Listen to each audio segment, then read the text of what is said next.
guess what? I've got an Apollo Titan. Do you want to see it?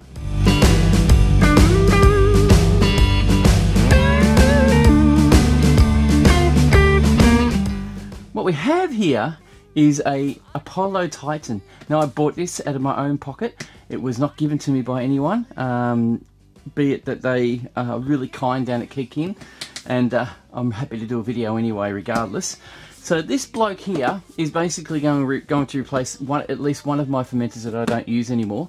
The reason why I've gotten it is the same reason why I bought a Grainfather. Basically, I want something that will last, or I'll have forever. Something that will last forever and for a very long time, which is basically stainless steel. And I want to be able to still do pressure fermenting, and I did a bit of looking around and I found that there's not many around that will do pressure fermenting at 35 psi. This will. I'll never pressure ferment at 35 psi, it's not the way to go really. But I'm going to open it and have a look what's inside. I haven't watched much of a video on this yet, but you know, I don't know much about stainless steel fermenters at all. I know they've got a lot of different extra parts on them that we normally don't see anywhere else in other fermenters. First thing I'm going to pull out is the packet of goodies. I'll open them up in a sec and take off my, comes with a nice little lid which is stuck on there, so we'll get this foam out the way. Bugger, they use foam, that's a pity. Even though, you know, we don't want dents in our product. So I'm really excited. This is something we're going to have for a very long time. This is why I bought it. It's for cost me $399, and I'm hopeful that it's worth every cent. So, can I pull it out by the bag? I can. It's not overly heavy. All right, we'll get that out. Nothing left in it. Just a bit of foam at the bottom. Is there anything underneath the foam? No, there's not. Okay, I'll pop this box out the way. Place this beauty down. Look at the difference in size, and we'll start unwrapping it.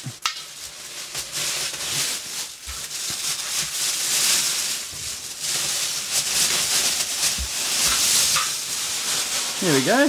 One stainless steel fermenter. Sorry about the plastic sound. That was pretty loud, really.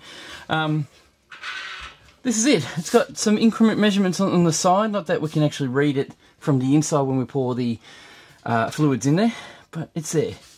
I'd say as it cools down, you'll get a bit of a condensation. That's probably where the marker will be for what literage you have in it. On the side, it says proudly designed by King in Australia. Maximum working load, 2 bar, 30 psi. Please read instructions safely before use. So the good thing about it is it's tiny. It's a 30 litre stainless steel fermenter. It's a Apollo Titan 30. On the side here, the increment's up to 24 litres here. I don't think that's correct. There's no way there's still 6 litres in that little area. Oh well, just can't have everything. Now these lids, the Apollo lids from the plastic fermenters, will fit exactly the same spot. So that's really good. We'll get the lid off. It's got a thermal well, nice little stainless steel thermal well. Now thermal wells are used for when you do, I don't mind doing temperature controlling, and the thermal well will help with the temperature control of my fermentation. I like to keep it at a constant temperature to stop all those to stop all those off flavours and off smells coming through in your beers. Something's moving in there, so what's that? Nothing heavy, nothing. What is that? Is it the hand? Oh, it's a handle. Alright. So we're going to assemble it. So we have to assemble this thing now. Inside, it's a quite good polished stainless steel, not aluminium. Nice shiny stainless steel inside. I want to try and keep that scratch free. So I'm never going to get my hand in there and scrub it with any kind of scouring pad or anything. I'm going to do it properly. Use a soft cloth if I need to, or use my keg washer that I've got. I'm saying that I did some research on those. I bought one from Kegland, and I just went to Keg King to have a look at a few things over there, and they've got one there too, which is, mate, it's better. I'm sorry to say, guys. It looks really good. It's got a telescopic pole that comes out, and it looks like it stays in one piece when you actually use it, whereas the Kegland one doesn't. Oh, what do you do? I'll keep using the Kegland one because I'm not going to go buy another one unless I really need to. I'm unpacking all this. You get your silicon pickup tube. You get your filter. It's not really a filter. It's more like a, I don't know, a particle filter. So I'll pop that on. All this stuff's going to get cleaned. I am going to use this today. You get your ball, your floaty ball. I'll take off this part here because I don't need that. That one there, I probably don't need that one at all. I found that with the the particle filter on the one I got recently, it fell apart. And I've got two of these. I got another one of these when I bought the Polo. The attachment just on the actual filter itself disconnected. I don't know if I twisted it and broke it off, but it's very flimsy, so be really careful with that. I will throw this on there. So we've got one ring now, no, not two parts. That will get attached to my thermal well, or the lid, with the posts. So basically you get a... Didn't leave anything in there, nope. You get a new post, which is your... That one's your beer line post. And throw the... Pardon me. Pop it in with the spring. I'll show you the other one how to do that properly. And then I need to feed that into here. Any side will do. Now if the thread doesn't start, like they say on Keg King's website, just turn your post backwards until you feel it lock, and then screw it on. It works really well. So what I did, when you guys get this one, is with your posts, all you have to do,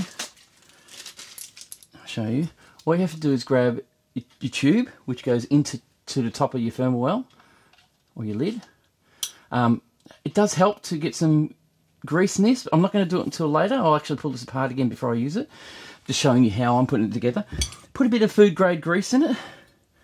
You grab your post, and you get your poppet, and you put the poppet with the rubber seal up, so that's the top.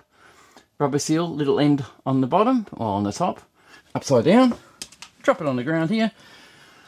Drop it in, so it sits in there nicely. You don't have to fiddle around too much with it, but it'll go into place. And then you get your tapered spring. This spring is tapered, as you can see. Has a taper on it. You have the small end towards the poppet. And make sure it hits the poppet's tail. And it goes inside the tail bit, if you can see it. I'm not sure if you can. We'll have to, I don't know how to show you. And that's how your poppet should seat. And that will now go on to the other post. Now these both are, they're both the same length on the posts, as you can see, not like a keg. Bang, already banging things around. And then all I do then is measure how deep I need to go with this, which means you got to go down, and I need to cut off a little piece. I probably don't actually, I won't cut it off. Actually I will. So it's going to need to go onto the thermal well. So I'll measure it up. That's a serving post. That'll actually work well just like it is. The length of the hose is already good. All you need to do is push your silicone hose all the way on to your post. Looks like the guys at Keg King have measured it the right length. It's a bit stretchy, so you can stretch it down a little and hook it over. There you go. So it's on the thermal well is now on my post, and the floaty and the little particle filter. I'll put that in the hole, and that'll feed itself all the way to the bottom. And I put the lid on, like so. Pop the lid on. We do have a thermal well, a pressure relief valve we have to put on. They come with, I think it's a 30 psi pressure relief valve, and that screws onto this little pot. The good thing about this little top here, if I unscrew it again, is you can attach different parts or ports in here to make it actually help it with adding essence and things like that. But this is going to be a pressure fermenter, so we're going to use this pressure relief valve, PRV, as a safety device. and that'll be stuck on there. I'm pretty sure that's 30 psi, that one. Right, that's this part assembled. So now we're going to put our 1.5 inch triclover end caps on the, what do they call it, expansion ports. There's 3 expansion ports. Now when you clop these up, this acts like a snub nose fermenter, and that's how I'm going to use it for right now anyway. We've got your triclover clamps. I'm just going to do them up so they're facing downward, just to keep it tidy, all going to be the same. And we just screw those up, tighten her up. Like I said, I'll clean this all once I've finished assembling it and showing you how it goes together. I think we just do them up finger tight. That's it. And we'll do the next couple, and then we'll do the last part. Hey, I just noticed I've got one here to clamp this clamp. What are you doing? I've got this one here. They're all different. They're all the same, except this one has B on the drive or the screw. So I'm taking that as if it's going to be the bottom one. So I'll use that for the bottom one. And I'll leave it like that, just in case. There's nothing in the instructions that said to do that. But if it says B on it, I'm under the impression it's probably for the bottom.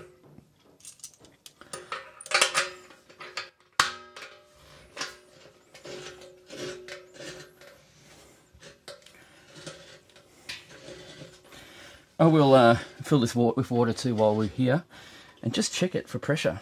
Just put a little bit of pressure in it, check it for leaks, and go from there. Now you can buy accessories for this, for all your ports here, to actually add in extra, so you can add in extra accessories to be able to,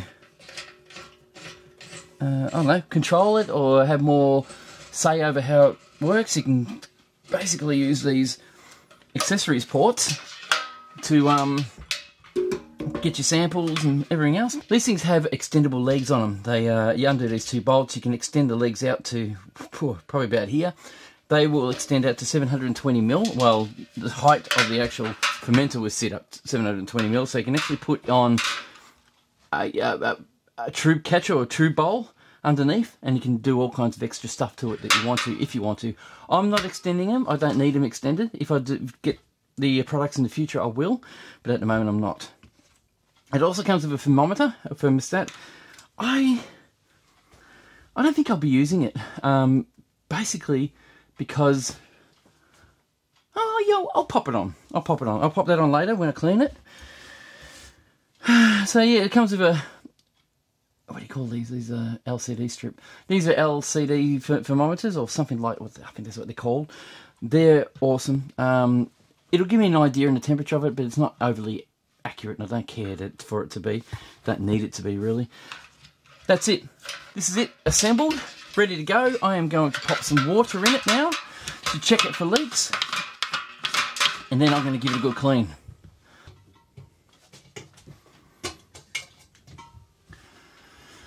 Okay, I've just pumped in 30 litres of water according to my filometer, and it's just about on top. So it is definitely a 30 litre vessel. Bit over, I'd say it's about 35, maybe 35. I'm sorry, 30.5 litres, I suppose, just a little bit over. I'm going to just pump a small amount of gas in there, just to pressurise it to about 10 psi, just to get it get some pressure in there, see what happens. Gas line's on the left. We'll open the valve. Close that, open that, put that on, and then open it. Right, let's see how it goes, shall we? We're going to increase it. I'm just going to put it up to 10 psi. That's 10 psi. How quick and easy was that? It's actually about 12 psi now. I've just cranked it a bit too high. Don't matter. It is 30 psi safe, so I'll go up at 20. That's 20 psi. I'm just going to leave it at 20, and we'll just quickly check that there's no leaks. Handles can carry fairly heavy now because there's 30 kilos of hot water in it, just cold water in it, and there's absolutely no leaks coming out the top or the sides or any of that. Whoop. That pressure relief valve just let go, so it must be about 20 psi. I'll just quickly put it on the side, just carefully, just to see if the lid leaks. we've got nothing. It's not leaking at all. How about that? It's a beauty. No leaks at all. No water coming out anywhere. That's a bit sharp down there. I might have to, yeah, I might have to file down the sharp ends there just a little bit, just so I don't cut myself. But she's a goer. She is 20 psi at the moment, and working a treat. I will now clean this out. Just quickly test that with the Spundy. Spundy says 15 psi. Because I let some pressure out just then. There's not a lot of pressure in there. There's not a lot of gas in there. I can't do that now. So I'm wrapped. I am going to make a beer in this one today. I will clean it all out, sanitize it, get it ready. I'll grease up all my rubber seals properly. I probably should have done that before I assembled it this time around, but I think it'll be okay. I didn't go nuts of tightening it. Everything's just finger tight, by the way. So we're looking good. Alright, I will let the gas out. There you go, all gone. So thanks guys, thanks for watching this one. I'm doing a beer in this in the next video. This is a gluten-free Mangrove Jack's Craft Series brew pouch. This is what I'm doing next. And we're going to do it in this Titan here, and hopefully it will work out well. Cheers guys, thanks for watching, thanks for subscribing. I'd like to thank Patreon for helping me afford to buy these things, and the guys there are awesome. They are helpful, they're talkative. If you guys want to support the channel too, cheers, you go ahead, there's a link down below. And give me a thumbs up on this one if you like it. It's awesome. It helps the channel big time, and it's the truth. Everybody says the same thing. It's the truth. Do it. Cheers guys, we'll see you again. Yeah.